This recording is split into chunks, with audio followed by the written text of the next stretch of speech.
this example hopefully sheds some light on the relationship between the original function, its derivative, and its second derivative.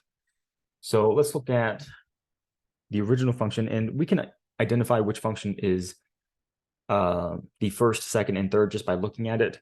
You know that the most complicated function, the highest degree polynomial, has to be the original function, because every time that you differentiate this, it drops down by a power.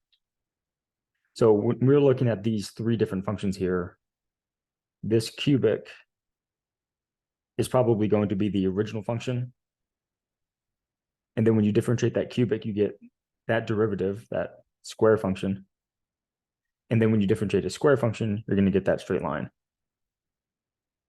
So let's label these. This is the original f of x. This is our first derivative.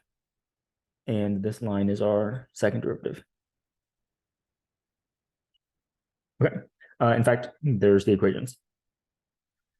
F of x is going to start out at 1/6 x cubed plus 2x minus 7. When we differentiate that by the power rule, the 3 comes down, hits the 1/6, becomes a 1/2 x squared plus 2.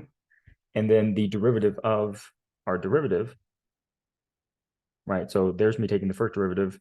Here's me taking the second derivative. The derivative of our derivative is the 2 comes down, hits the 1/2, just becomes a 1. Not a -1, just a 1. And that plus 0 differentiates to plus 0. Or sorry, that plus 2 differentiates to plus 0. Okay, so let's look at the shape of all three of these functions. Let me try different colors.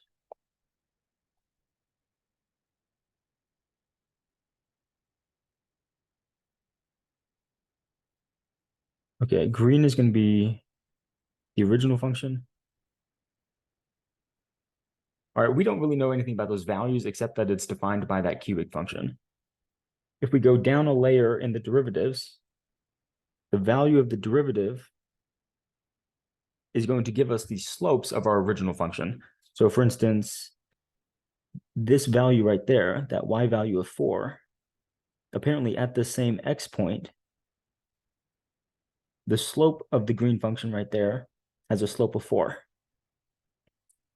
At this y value of our derivative, so the value of the derivative right there is 2, at that same x point, the slope of our function right there is increasing at a rate of 2. And we'll proceed in this manner. Right there, it seems like our function value and derivative is the same. So maybe 6, 5.75, something like that. The slope of the function right there is 5.75. All right, so we know that the value of the derivative gives me the slopes of the tangent lines to my original function. Let's go down a derivative and study this as a first derivative. So the first derivative of the first derivative is the second derivative. And I'll try to keep the colors the same. Now I'm thinking about this as a function.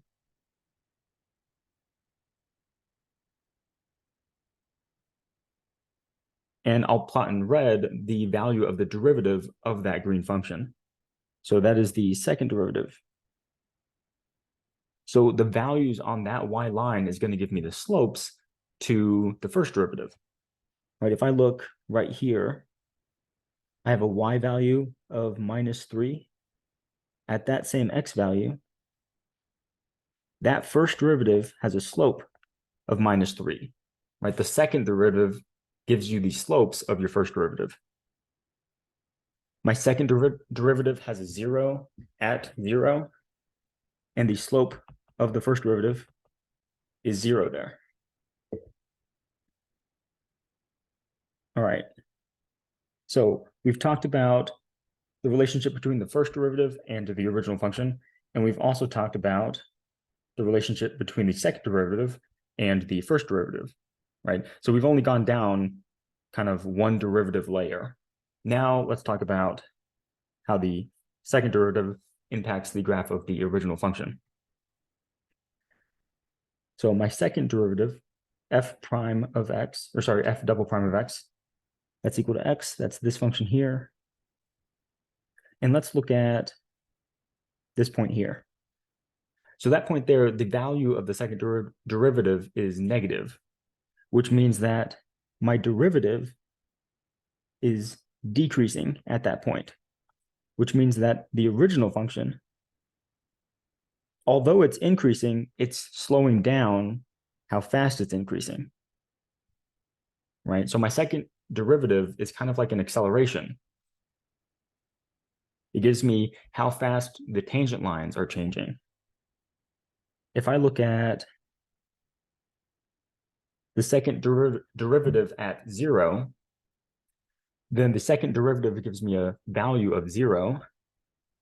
My first derivative is not changing at that point. So right here, I have what's known as an inflection point. My original function is not increasing, or it's not accelerating at that point. Right? It's not getting faster or slower. If I look at, say, this value on my second derivative, that gives me a y value of, it looks like 2. So my first derivative is changing at a rate of 2, which means it's increasing at a rate of 2. And at that same point, where's my original function? The original function value at that point, right there. So not only is it increasing, but it's getting faster at how fast it increases, right? The tangent lines there, they start out kind of slow, but then they increase. So our second derivative tells us the concavity of the function.